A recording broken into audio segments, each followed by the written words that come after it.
Bonjour Céline Marie. Bonjour. Merci beaucoup d'avoir accepté cette invitation à partager. Si vous le permettez, je vais commencer par une petite présentation de quelques-unes de vos activités en guise d'introduction. Mhm. Alors, vous êtes volcanologue et professeur de géographie à l'Université de Cambridge, donc Oui. une activité universitaire. Mhm. Vous êtes également artiste peintre. Mhm. Vous enseignez la méditation et le yoga, en particulier dans la tradition tantrique du shivaïsme du Cachemire. Mhm.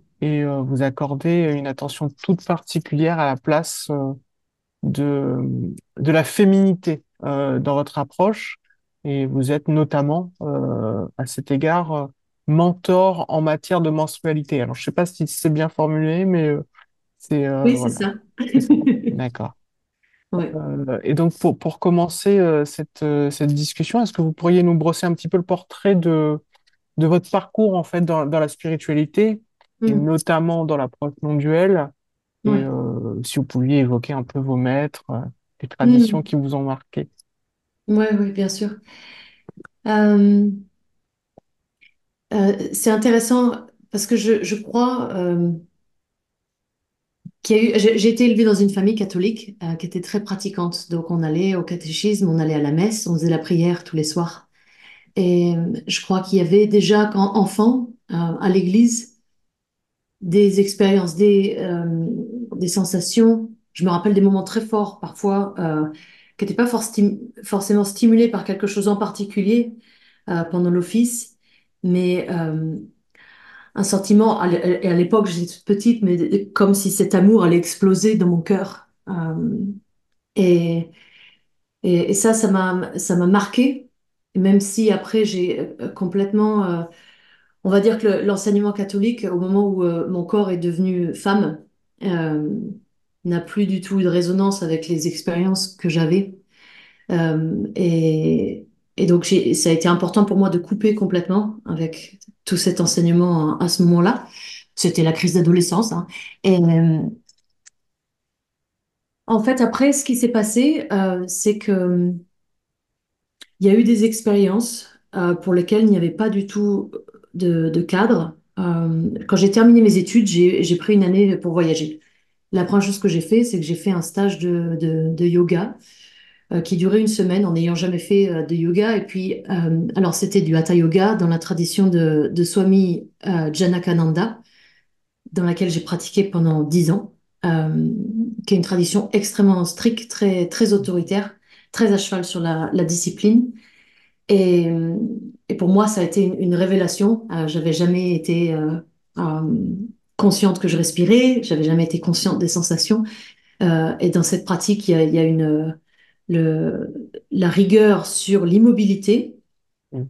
a vraiment permis, parce que je suis quelqu'un toujours aujourd'hui d'assez agité, moins qu'avant, mais tout de même, ça a permis d'ancrer quelque chose et à autre chose de s'ouvrir en fait. Comme il y a dans l'approche de Swami Janakananda, la pratique des postures du Hatha Yoga sont seulement une préparation du corps pour la méditation, comme c'est le cas dans n'importe quelle approche yogique en théorie. Et j'ai j'ai ressenti des choses, j'ai ressenti des grands moments d'extase, des ouvertures, et donc je pense que ça a ouvert la porte après à la recherche. Euh, je pense que la recherche pour comprendre quelque chose de plus grand, ça a toujours été en moi, même avant. Et je suis devenue chercheur et scientifique à cause de ça. Et ce qui est clair, c'est qu'il y a eu des passages un peu de niveau d'ouverture, mais bon, j'avais fait un peu de yoga et j'ai voyagé. Et puis, il y a eu un moment clé, c'est que j'ai rencontré cette femme, j'étais au Costa Rica, et j'étais à une soirée, et il y avait cette femme très timide, très en retrait, qui travaillait dans ce centre de soins. Il faut savoir, à l'époque, j'avais fini mon second master, j'étais vraiment dans l'approche très rationnelle, très scientifique, très rigoureuse. C'est la preuve sinon rien, il n'y avait pas du tout. Tout le reste était superstitieux dans ma compréhension. Donc, j'étais pas du tout ouverte à des choses plus ésotériques, disons. En tout cas, pas intellectuellement. Et cette femme m'a proposé de me faire un soin parce qu'elle savait que j'allais voyager. Et j'avais aucune idée de ce qu'était la nature de soin, mais j'ai dit oui et ça devait durer 20 minutes et puis ça a duré 2 heures. Et à la fin des 2 heures, euh, c'était il y a 15 ans, hein. Il y avait plus je ne saurais même pas décrire, je sentais tout, en fait, il y avait plus du tout de séparation. Je sentais tout mon environnement comme moi, et c'était la première fois que je ressentais ça, c'était très puissant. Je ne me suis même pas reconnue dans la glace, je me suis regardée dans le miroir et je n'ai pas reconnu mon reflet. Et ça a duré à peu près, ça a duré quelques jours, dont 8 heures d'escale à Miami, parce que je rentrais en France. Et je me rappelle, pendant cette 8 heures d'escale, j'étais amoureuse de tout le monde. Alors, Mm. ce sentiment d'amour, moi, à l'époque, je ne connaissais que c'est quand on aime quelqu'un, c'est quand on est amoureux de quelqu'un. Donc, je croyais que j'étais amoureuse de tout le monde. Ça débordait de moi, c'était très puissant et magnifique. Et puis c'est parti, j'ai continué et j'avais passé moi la rupture et puis quitter le foyer familial et partir faire des études. J'étais dans une vie, je pense que débauche c'est un mot un peu fort, mais Mm. vraiment avec dans l'exploration de tout ce qui est possible tout d'un coup après un environnement familial beaucoup plus strict. Et voilà, et donc j'ai eu des phases comme ça où je veux pas dire que je m'étais perdue, j'avais besoin d'explorer ces choses-là, et puis d'autres moments de très grandes ouvertures, sans aucun cadre, hein, sans personne qui avait parlé d'éveil, j'avais pas entendu ces mots-là, d'illumination, j'étais pas du tout dans cette démarche-là.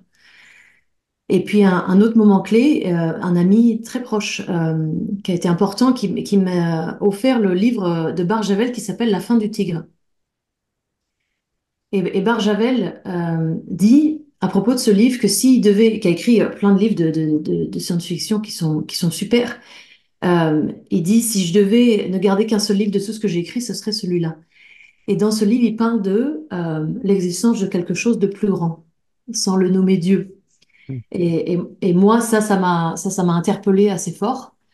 Euh, et ensuite, en continuant l'exploration du yoga, quelques années plus tard, j'ai de nouveau eu des expériences d'ouverture et c'est finalement quelqu'un à une retraite de yoga, une personne qui a été très importante dans ma vie à ce moment-là, qui m'a proposé un cadre, qui a parlé d'éveil, qui m'a parlé d'Eckhart Tolle, donc j'ai pu commencer à lire des choses euh, qui pouvaient m'aider à comprendre ce qui m'arrivait. Parce que c'est un peu une détresse très forte d'avoir ces expériences monumentales et puis après de revenir à presque une médiocrité Mm. de vie. Et donc, bon, bah, c'est comme une drogue en fait. On a une expérience phénoménale et donc on veut y retourner. Et cet ami m'a dirigée vers Souyin Lamour, qui m'a accompagnée pendant presque un an, qui est donc une enseignante non duel et qui m'a beaucoup aidé à intégrer en fait mes expériences et puis les vagues parce qu'en fait chaque vague d'ouverture comme Jack Cornfield il dit qu'il faut faire la lessive après toutes ces vagues-là, donc j'ai eu pas mal de lessive à faire et pour une fois j'étais accompagnée avec enfin, la montée et puis dans la descente qui était un effondrement plutôt qu'une descente. Euh, voilà. Comme j'ai déménagé en Angleterre à ce moment-là, j'ai rencontré Rupert Spira et j'ai passé 3 ans à écouter Rupert. Son enseignement m'a beaucoup touchée. Et puis c'est une amie très proche qui m'a ensuite convaincue d'aller rencontrer Éric Barré, que j'avais déjà vu auparavant et avec qui j'avais pas du tout accroché, j'étais pas du tout prête. Et puis c'est 5 ans plus tard quand je l'ai vu à une retraite et que il y a eu un déclic. Voilà, c'était sûr. Voilà, il fallait que je reste là auprès de lui c'est toujours le cas. Donc ça a été un peu la démarche. Et je crois que ce qui est important peut-être de souligner dans la démarche, c'est que comme je suis quelqu'un j'ai un intellect qui est assez puissant, euh, ça a été super pour moi d'avoir un cadre vidantique Mm. avec l'approche de Rupert pendant quelques années, jusqu'au moment où c'est devenu pour moi une manière de ne plus être dans le corps, en Mm. fait. Et l'auto-questionnement, il est... Il est très puissant, mais il est limité. En tout cas, pour mon expérience, ça devient une manière de court-circuiter l'expérience tactile du corps et de ne pas être dans le corps. Voilà, je crois que c'est un résumé assez long. Non, mais c'est un résumé surtout très, très, très clair. Et justement, pour continuer un petit peu là-dessus, vous, donc, est-ce que vous considérez qu'aujourd'hui, vous êtes dans une approche plutôt tantrique du shivaïsme du Cachemire, c'est ça? Je pense qu'on peut dire ça. Ça serait difficile pour moi. Tout l'enseignement que j'ai reçu sur ces aspects-là vient d'Éric. Mhm. Je n'ai pas reçu d'enseignement ni lu les textes en détail tantriques du Cachemire. Donc voilà, c'est vraiment selon l'enseignement d'Éric Barré. Mais c'est sûr que c'est dans l'approche, c'est dans l'aspect tantrique de l'approche. Ouais. Et comment est-ce que vous décririez cette approche? Ouf. Euh, Alors, je vais parler de ma propre expérience parce que Mhm. je pense, je sais pas si c'est la vraie définition, mais c'est vraiment l'unité plutôt que la non-dualité, en fait. Mhm. C'est l'expérience de l'unité dans tous les aspects. Et cette expérience, elle se fait vraiment au travers du corps. Voilà. Je sais pas si je me ferai peindre pour parler de ces choses-là plus tard par Mais, des tantriques, mais c'est la manière dont je fais l'expérience, moi. et du coup, comment est-ce que vous transmettez ça? C'est-à-dire par quel Mm. biais, par quels outils? Mm.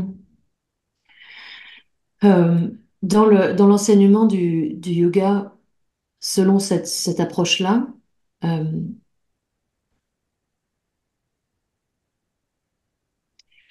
on fait des exercices finalement avec le corps, avec la respiration, avec des images, pour pouvoir. C'est pas pour toucher ça forcément, parce qu'en fait, toucher cette unité, elle se fait pas par les exercices. C'est un peu comme un effet secondaire de, des exercices, parce que dans l'approche posturale et respiratoire et l'approche avec les images, c'est seulement l'invitation à être présent à ce qui se passe. Et lorsqu'on est vraiment présent à ce qui se passe, que ce soit les sensations dans le corps, la douleur ou les émotions ou la réponse tactile après une posture, euh, cette présence, on peut sentir parfois qu'elle n'a pas de limite, qu'elle n'est pas séparée, elle ne prend pas forme. Et j'ai l'impression, parce qu'il y a quelque chose qui ressort, c'est vraiment, on est sur... parce que dans l'expérience, on peut avoir un contact avec plusieurs aspects, plutôt des aspects Mm. spacieux ou des aspects Oui, plutôt contractés. Et oui, finalement, j'ai l'impression quand même, enfin, c'est ce que je crois entendre, qu'il y a peut-être une spécificité où on va peut-être habiter un peu plus la contraction ou des choses un peu difficiles. oui, je crois que le plus important, en fait, c'est d'arriver à être avec tout ce qui est là et pas de ne pas être. Et pas de se poser la question, en fait, parce que dans le questionnement, c'est de dire, oh, il y a de la tristesse, mais il y a personne qui est là pour être triste, c'est une manière de s'échapper du ressenti. Donc, c'est vraiment de laisser le ressenti, qui n'est pas forcément un ressenti facile. Alors, c'est facile quand on ressent de la joie, quand on ressent du plaisir, de s'y donner. Mm. Mais quand on ressent la douleur, la tristesse, la tension, s'y donner complètement, ça, c'est vraiment l'exercice. Ça requiert de se rendre à l'évidence, dans la confiance qu'il y a quelque chose de bien plus grand. Et surtout qu'en fait, euh, la seule peur finalement, c'est de disparaître. Donc de vraiment de pouvoir se rendre euh, à ce qui est présent, peu importe la peur de disparaître. Ce qui n'est pas facile ni systématique finalement. Ça demande une disponibilité. Je crois que Et la disponibilité, il y a des jours, elle est là, d'autres jours, elle est moins Mhm. là. Et c'est intéressant parce que finalement, on pourrait avoir l'impression que ce qui est dit, c'est que ah bah, ressentez ou quelque part, hein, je caricature, Mm. mais ressentez vos choses difficiles, vos émotions difficiles ou les difficultés pour Mm. se sentir mieux. Et Ah, c'est peut-être l'approche qu'on pourrait avoir. Et quelque mhm. part, ce serait peut-être pervertir le message Oui. ou le rendre inefficace ou le rendre ou l'instrumentaliser. Oui. Je crois vraiment que l'approche, c'est d'être avec ce qui est là, pas d'être avec ce qui est là pour après être mieux avec ce qui est là. Mais ce que fait le corps, et je pense que c'est naturel de reproduire, d'essayer de reproduire des choses quand on sait qu'elles nous font nous sentir mieux. Mais la vraie humilité, c'est de pratiquer euh, sans chercher à ce qu'il se passe quelque chose. Mm, Et dans cette pratique-là, ça arrive de voir parfois de faire face à une frustration monumentale. Ah tiens, je sens rien aujourd'hui, qu'est-ce qui se mm. passe? Ça marche pas. Voilà. Et puis, alors moi, comme j'ai mon cerveau, il aime résoudre des problèmes. Donc, quand ça marche pas, Ah, voilà. Et il y a plusieurs approches. Je crois que l'approche du yoga est super, mais euh, de bouger, je suis quelqu'un qui danse beaucoup, ça aide aussi. Il y a d'autres manières d'être en contact avec ce qui est présent, se jeter dans l'eau froide. euh, mm. ça, il y a plein il y a plein d'approches, de modalités qui permettent d'être là avec le corps. Et la disponibilité que le mental, la disponibilité à ce qu'il y a sans que le mental raconte une histoire, elle est incontrôlable. On ne peut pas contrôler 94% de tous nos schémas sont inconscients, donc on ne Mm. peut pas. Voilà, il y a beaucoup de fois où le mental est là et raconte une histoire à propos de ce qui se passe et cherchera à résoudre un problème. Et puis il y a des moments miraculeux, peu importe ce qui soit important ou long ou court, mais ou pas important. Où il y a un éclair de lucidité. Finalement, cet aspect où le mental tente de résoudre des problèmes se retrouve, j'ai l'impression, dans toute l'approche spirituelle, finalement, puisque Mm. on peut avoir deux approches, soit une approche voilà, de l'ici et du maintenant, totalement gratuit, sans but, finalement, mais il y a toujours quand même cet espoir ou euh, ce but, entre guillemets, qu'on pourrait appeler l'éveil ou qu'on pourrait appeler la réalisation du soi ou autre. Quelle est votre approche de cet éventuel but final? Oh, ça y est, moi, je suis pas vraiment une fan de la hiérarchie en général. Mm, Euh, et le, il y a pas de but final. Le but de la vie, c'est la vie. Et enfin, où je veux dire le vivant, parce que souvent on parle de la vie comme opposition à la mort. Dans le vivant, il y a la vie et il y a la mort. Et il n'y a pas de but à ça. Il n'y a pas de hiérarchie non plus. Cette idée d'atteindre un but. Ça n'a pas bien marché à Babel, ça marche pas très bien avec notre système économique d'aller toujours plus haut.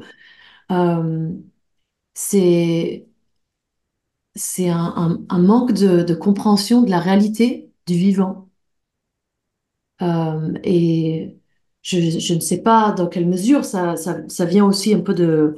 C'est pas tellement la question d'où ça vient, mais l'approche très monothéiste et patriarcale des choses, où il y a un Dieu qui est en haut, qui est le Père et qu'il faut l'atteindre. Ou alors qu'on a été chassé du jardin.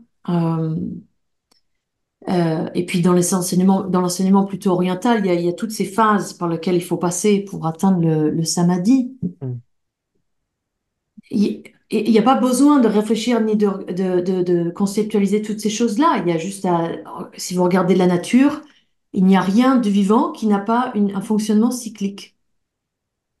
On ne monte pas des étages. Il y a une montée et il y a une descente. Ça arrive aux plantes, ça arrive aux humains, ça arrive aux femmes pendant mm, toute la vie menstruelle, ça arrive avec la lune, ça arrive avec les âges glaciaires. ça arrive aux plaques tectoniques. Enfin, moi, j'enseigne tout ça, Mm, donc mm. je suis vraiment en contact avec tout cela. La surface de la Terre, elle émerge à un moment par un volcan et puis elle est avalée d'un autre côté. Pendant tout, entre deux, elle s'étale et puis ensuite, elle va être complètement compostée dans l'intérieur de la Terre. C'est la même avec les plantes. Et on passe par là aussi et je crois qu'il y a des moments d'ouverture et il y a des moments de descente. Et les moments de descente, c'est un cadeau. Et c'est moins confortable. C'est comme l'expiration. L'expiration, c'est inconfortable, ça nous rappelle à la fin qu'est-ce qu'il y a après l'expiration. La dernière expiration, c'est quand on meurt. Euh, ça, ça aussi, c'est le vivant. L'éveil, il est aussi dans le... euh, si vous voulez, si on est vivant, on n'est pas endormi. Il n'y a pas d'éveil depuis l'endormissement. La seule chose qu'il y a à faire, c'est de se rappeler qu'on est nature. Et en tant que nature, on passe par tous ces cycles. Oui, effectivement, c'est une approche un peu moins autoritaire qu'on pourrait retrouver dans certaines spiritualités. Enfin, quand je parle d'autoritaire, ben, il y a un chemin, il y a un but à atteindre, il y a des difficultés à traverser, mais c'est peut-être des difficultés aussi à mettre de côté finalement. Et puis, il y a un idéal dans lequel il faudrait se fondre. Et Mm. peut-être que là, il y a quelque chose de moins intentionnel là-dessus. Mm. Oui. Euh, je crois que l'idéal dans lequel se fondent, c'est un appel profond à retourner au jardin. Euh, je dis pas, je parle du jardin avec un grand J, le jardin d'Éden, le jardin de la vie, la vraie nature de tout ce qui est. La- L'idée du chemin, en fait, ça devient un instrument politique. Parce que ça veut dire qu'il y a des règles et ça veut dire qu'il y a... et ça veut dire, c'est aussi associé au fait que euh, on doit arriver à faire quelque chose pour passer à la prochaine étape.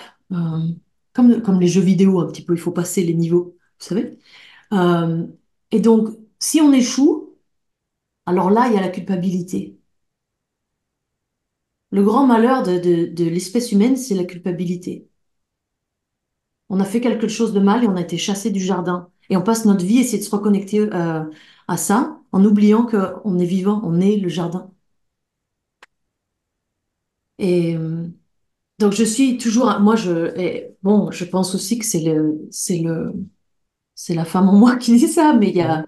il y a un vrai, il y a un souci avec la manière dont les choses ont été hiérarchisées. Euh, et c'est bon, bah, la civilisation patriarcale dans laquelle on vit qui fait ça aussi, qui a oublié la descente, qui ne veut que la montée. Bah, justement, sur cet aspect-là, donc plutôt l'aspect de la place de la féminité, je veux dire, Mhm. plus que de la femme, mais vraiment de la féminité. J'ai l'impression que voilà, c'est peut-être une spécificité de votre approche, puisque alors peut-être que c'est de l'ignorance de ma part, certainement, mais dans le milieu entre guillemets spirituel, c'est quand même quelque chose, même s'il y a beaucoup de femmes, la place de la féminité enfin, n'est pas très présente finalement. Et Mhm. dans votre approche, comment est-ce que ça se matérialise?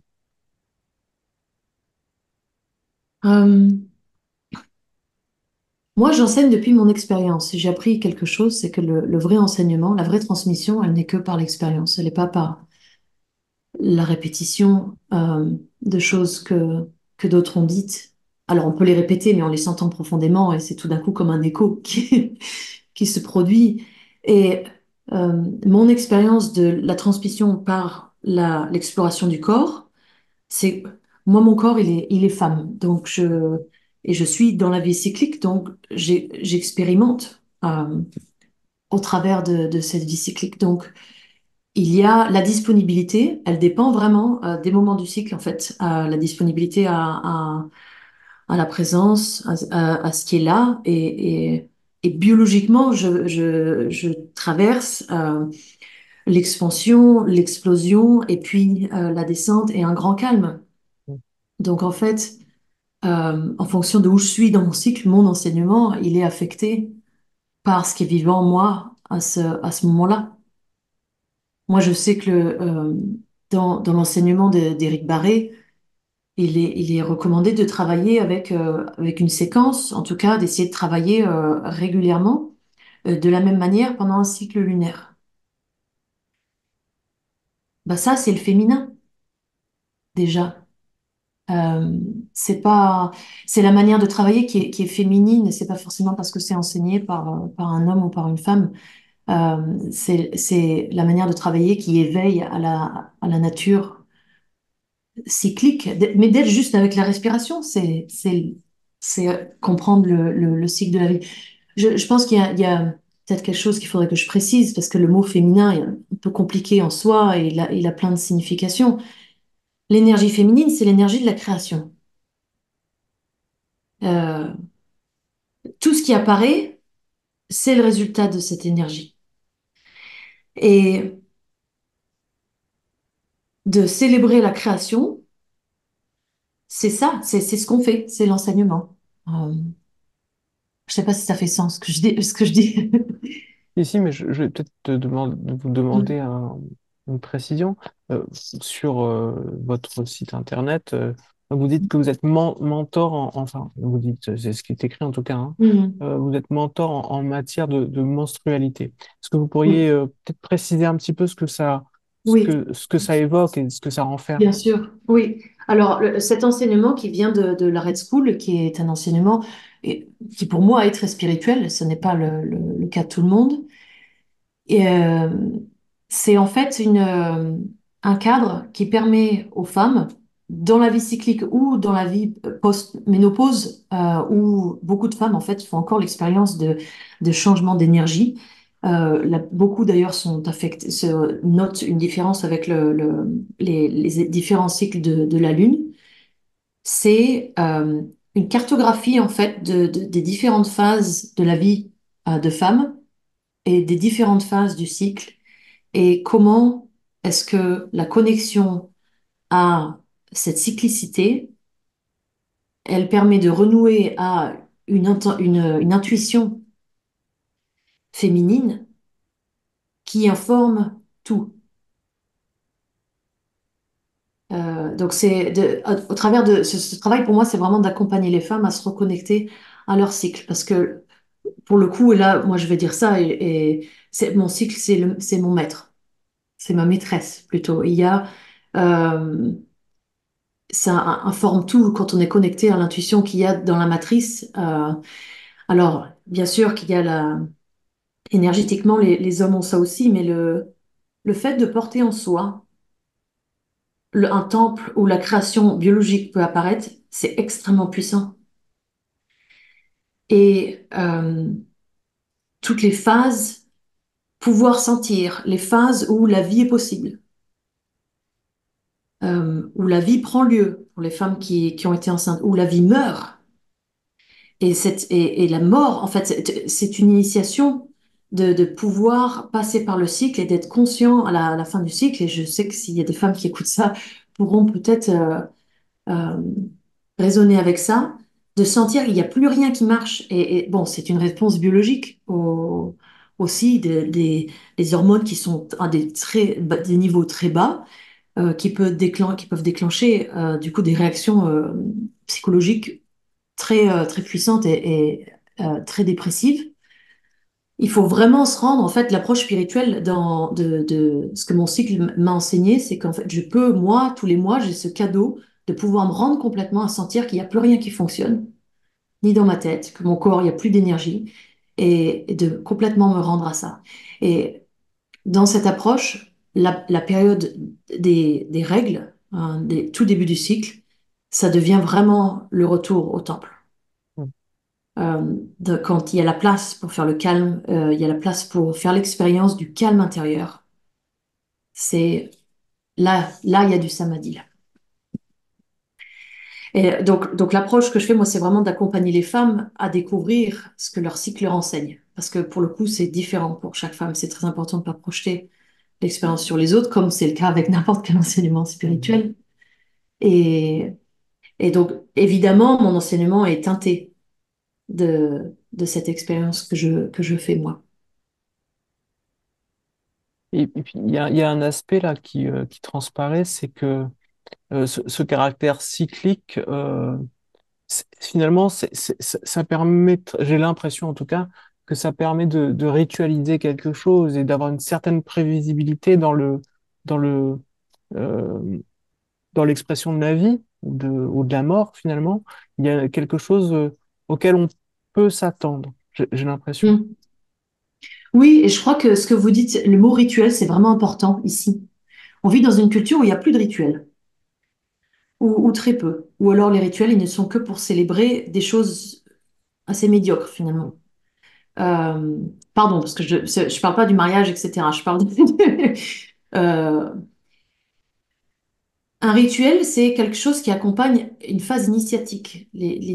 On est dans une société où il n'y a pas du tout d'encadrement pour les phases initiatiques. Il n'y a plus de rituel de passage pour les hommes. Pour les femmes qui accouchent, il y a, à travers de la grossesse et de l'accouchement, c'est sûr que c'est un rituel de passage. Un autre pour les femmes qui est majeur, d'abord il y a la ménarche, hein, qui sont les premières règles, et puis ensuite la ménopause.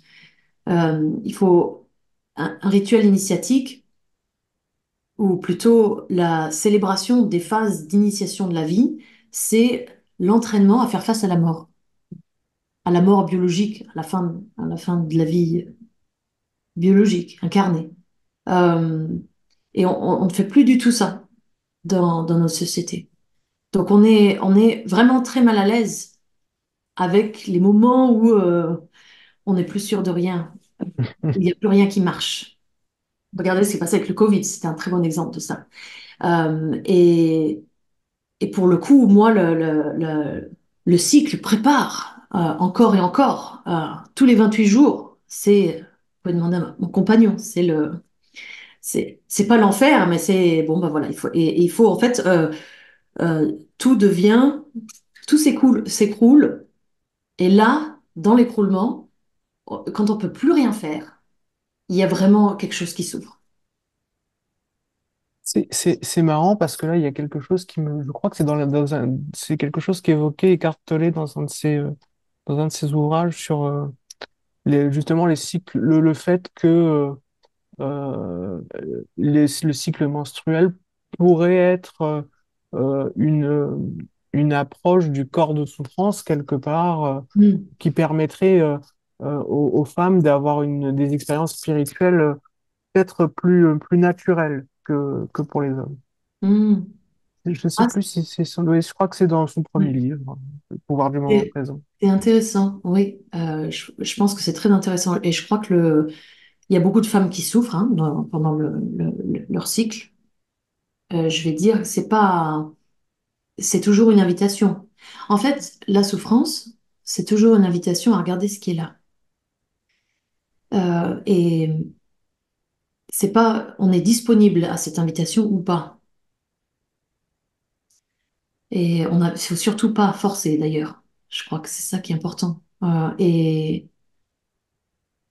Et dans le, et évidemment, alors, l'accouchement, je pense que je ne sais, j'ai jamais accouché, mais je pense que pour le coup, le, l'accouchement peut être, et je sais qu'il y a beaucoup de femmes qui parlent de profond samadhi, enfin, je veux pas approprier ce mot parce que c'est pas ma culture, mais de profondes ouvertures euh, au moment de l'accouchement, comme il y en a beaucoup d'ailleurs qui aussi traversent ça avec la ménopause.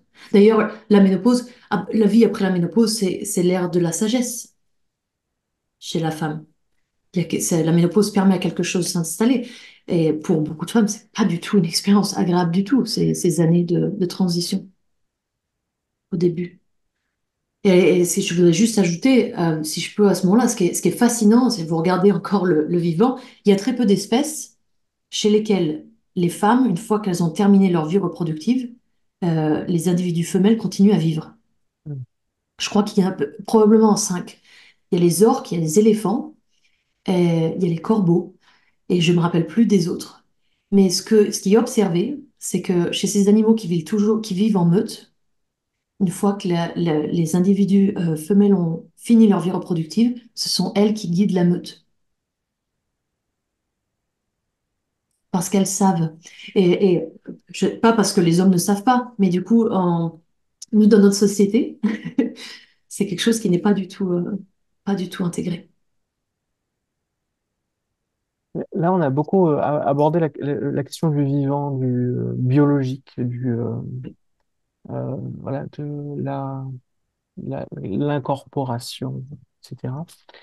Et il faudrait peut-être essayer de faire le lien entre ça et votre activité également d'artiste, qui est plutôt Hmm, une activité où il y a une représentation du vivant, une interprétation ouais, du vivant.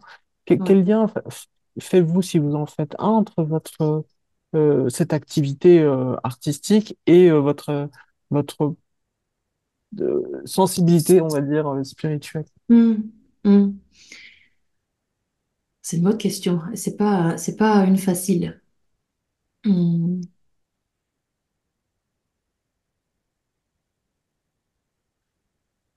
J'ai envie de dire que l'art, n'importe quel art, l'art du yoga ou les arts martiaux, moi je pratique le kung-fu, ou l'art ou créer quelque chose, l'art plastique, c'est une manière de célébrer la vie. Euh, je, je produis pas avec l'intention de produire. Je crois que quand je crée quelque chose, ça, ça vient d'un élan. En général, je reçois une vision et cette vision, elle ne se passe que dans des moments de grande tranquillité. Et donc, je n'ai pas le choix. Je dois créer ça. Il y a beaucoup de mes peintures, vous pouvez voir sur mon site, qui sont en fait où j'ai peint des expériences, j'ai eu parfois des expériences très visuelles pendant des méditations, et donc j'ai peint ça. Maintenant, l'élan de le faire, c'est pas pour transmettre, c'est pas pour que les gens le voient, c'est parce qu'il faut que je le fasse. D'ailleurs, j'étais très réticente à rendre mon art public Mhm. au départ, parce que c'est la chose la plus personnelle que je puisse faire. Euh, donc, c'est une manière de célébrer ce qui jaillit en moi. Euh, et je pense que ça, c'est profondément spirituel. En tout cas, dans mon expérience, tout l'aspect créatif est, est spirituel. Je ne le fais pas politiquement, je le fais pas j'ai la chance de ne pas avoir à le faire pour gagner de l'argent. Donc, c'est comme si j'avais pas le choix de le faire, parfois. C'est quand je reçois une vision, c'est, alors c'est pas si je le fais pas, j'ai échoué, mais euh, c'est qu'il faut le faire, c'est tout. Mhm. Comme parfois, on sent une urgence à faire quelque chose sans raison.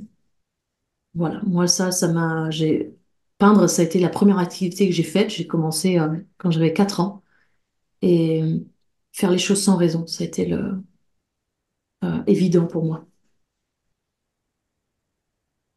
Pour rester un petit peu sur cette thématique de faire les choses sans raison, et on a déjà un peu abordé le sujet, mais euh, est-ce que dans votre approche ou dans votre pratique, vous avez quand même une notion de, d'éveil ou de libération?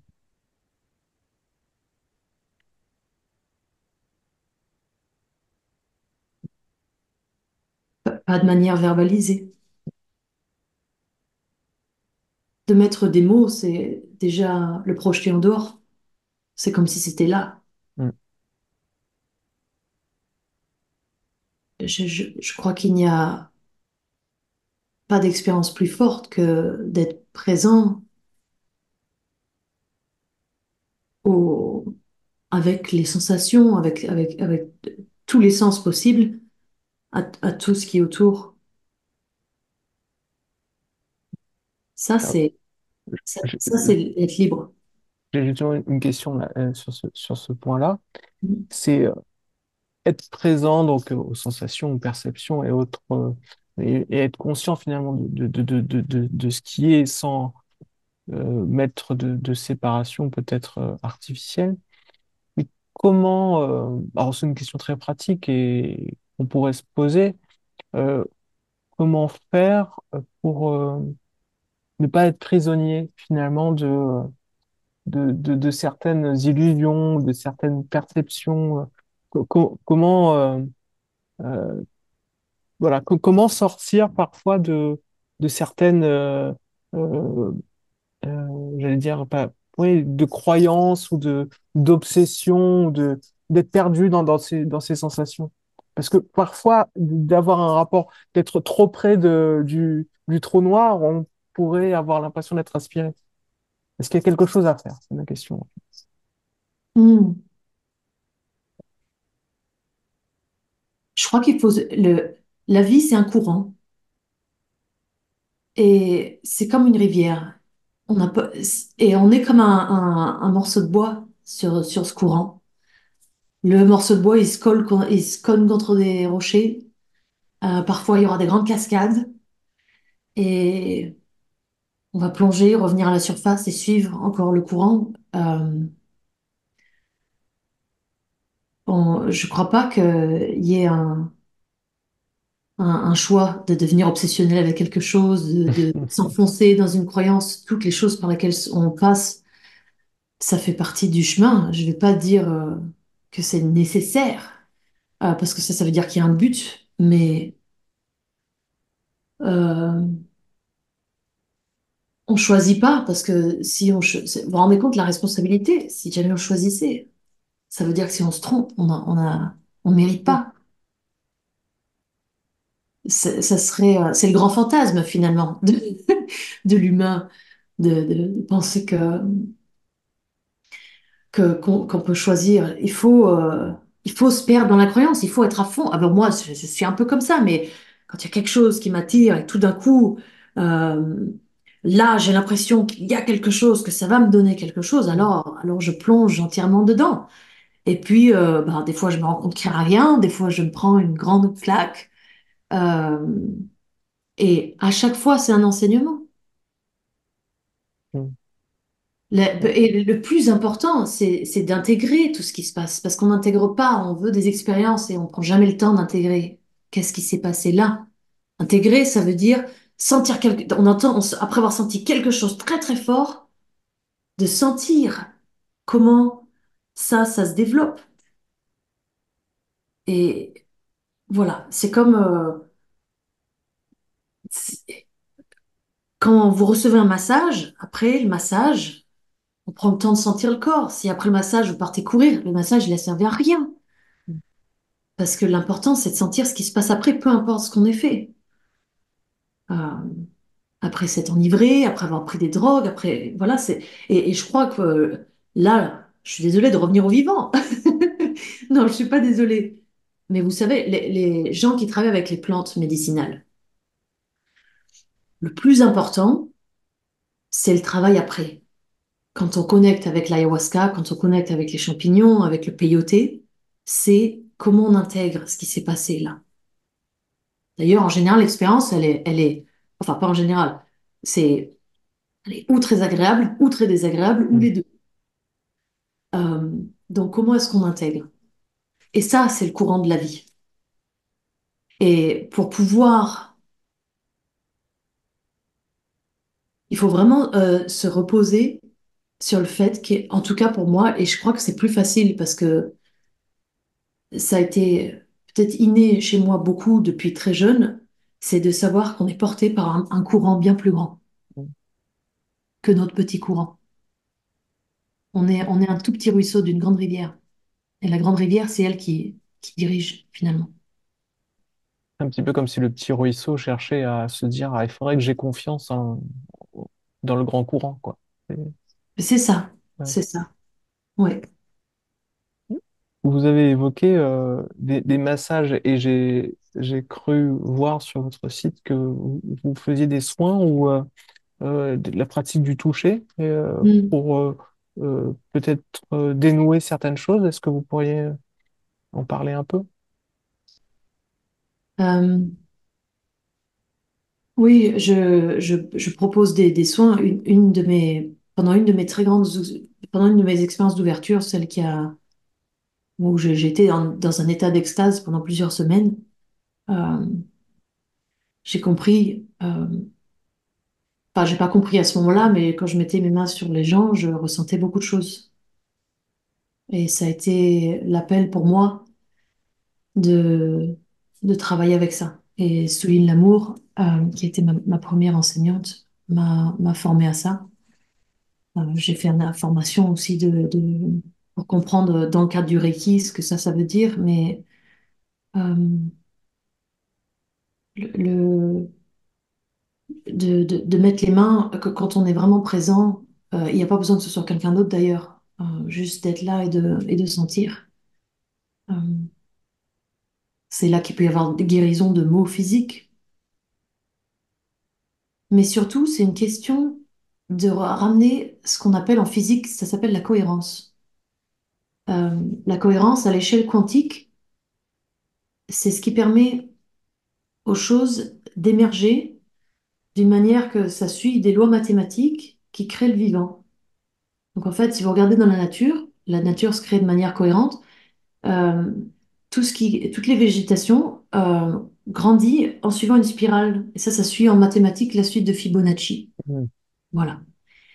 Il y a des minéraux, par exemple le quartz, qui amènent à l'eau, au contact de l'eau, une cohérence à la structure, c'est pas les molécules, mais à la structure quantique de l'eau. Et ce qu'on sait, c'est quand la matière n'a pas de cohérence, alors elle ne transmet pas la vie. Quand on boit de l'eau qui n'a pas de cohérence, l'eau, en fait, on l'intègre pas vraiment. On va aller aux toilettes pas longtemps après. L'eau qui est cohérente, le corps va l'intégrer pour créer ensuite les cellules. C'est pareil avec l'air, c'est pareil avec tout. Et les roches sont cohérentes aussi. Et en fait, euh, les douleurs du corps, les maux du corps, et là je parle de maux physiques, c'est un manque de cohérence à cette échelle-là, qui est même pas l'échelle microscopique, on est bien, bien plus petit que ça. C'est même pas l'échelle de l'atome, hein. Le quantum, c'est l'échelle du vide. Et d'être présent avec quelqu'un, quand il y a quelqu'un qui peut être là, en témoin, en fait, de ce que la personne éprouve, alors il y a la capacité de ramener de la cohérence. Mm. Ou d'une manière de dire les choses de manière plus simple, de défaire les nœuds. Il y a besoin de personne pour faire ça. Mais parfois, c'est tellement difficile parce que l'important, encore une fois, c'est de sentir qu'il y a quelque chose de plus grand. Et parfois, bah, ça aide d'avoir quelqu'un à côté, de rappeler que on fait partie de ce plus grand courant. Et ensuite de guider au travers d'un processus. Donc moi, évidemment, j'utilise l'imposition des mains euh, et ma propre intuition pour savoir ce qui est appelé à recevoir le toucher. Mais il y a un travail avec l'autre, il y a un dialogue avec le ressenti de la personne. Et mon ressenti propre, parce que finalement, on n'est pas séparés. Donc, moi, je peux avoir un ressenti qui est un écho de ressenti de la personne avec qui je fais un soin. Mm. Ça fait penser un petit peu à l'approche du traitement des traumas et de l'importance d'avoir une relation thérapeutique avec une Mm, personne. C'est pour ça que d'ailleurs, dans certaines pratiques méditatives où il y a des personnes qui pourraient avoir un fond traumatique, euh, mm, il est plutôt recommandé de pas s'isoler trop longtemps mm. pour la pratique, de pas fermer les yeux, etc. Donc ça rejoint peut-être un petit peu ça, c'est-à-dire la nécessité de pas se retrouver isolé, de pas se retrouver perdu face à quelque chose qu'on l'on pourrait considérer de vide ou une absence. Oui, et je crois qu'il est très important pour n'importe quel type de trauma de savoir qu'on est dans un cercle, savoir qu'on est dans quelque chose de plus grand. Euh, bon, j'ai travaillé beaucoup en Afrique de l'Est, avec où l'endroit où je travaille, il y a des tribus qui vivent de manière très traditionnelle encore. Et ça se produit à différents endroits dans le monde. Quand quelqu'un va pas bien, il y a un cercle autour. Mm. Et oui, il y a quelqu'un, un chaman ou l'homme ou la femme médecin qui va être là à côté pour proposer quelque chose. Mais la guérison, elle ne se fait que parce qu'il y a, enfin, elle ne se fait que, elle est tenue par le cercle. Il est vraiment important, je crois, autour du trauma, qui est un, j'aime pas le cadre, mais j'aime l'idée de cercle derrière. Dans mon accompagnement avec les femmes, il est très important que de s'asseoir, d'ailleurs, de s'asseoir en cercle, en groupe, parce qu'on n'est pas, on- l'idée qu'on fonctionne de manière isolée, c'est une illusion de notre civilisation. Et on est des animaux de meute et on guérit en meute et on a besoin de la meute autour de nous. J'ai une dernière question plus pratico-pratique. Donc, vous vivez en Grande-Bretagne, donc c'est là-bas que vous proposez des, euh, vous proposez des stages, j'imagine, ou des week-ends ou des journées de formation sur le yoga. Hmm. Quelles sont les activités que vous proposez? Moi, je donne des cours de yoga en ligne et en Ah, personne à Cambridge, là où mhm, j'habite. Ça m'arrive, j'essaie de faire une fois par saison un atelier qui dure une journée entière. Euh, pour l'instant, ce que je propose, c'est limité à ça. J'ai quand même un travail à plein temps. mhm.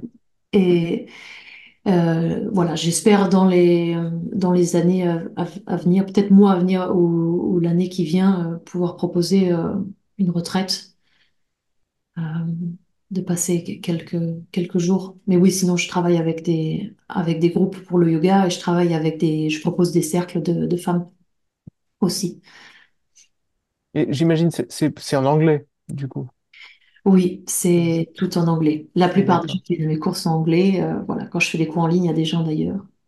J'ai pas eu de d'accord. demande pour faire des choses en français pour l'instant. Mais je mettrai de toute façon dans la description de la vidéo les liens de votre site pour Oui. que si des gens intéressés éventuellement Mhm. pour creuser un petit peu la question. Ouais. Ben, je vous remercie en tout cas pour cet échange et pour ces partages. J'ai appris beaucoup de choses, donc je suis très content. Et je mettrai la vidéo, je pense, en ligne d'ici 1 à 2 semaines. D'accord, ok. Ben, Voilà. merci beaucoup en tout cas pour ces questions et pour cet espace. Il n'y a pas de Ça m'a souci. offert, Ludovic, c'était un plaisir. Très très bonne journée. Voilà, merci à vous aussi. Au revoir.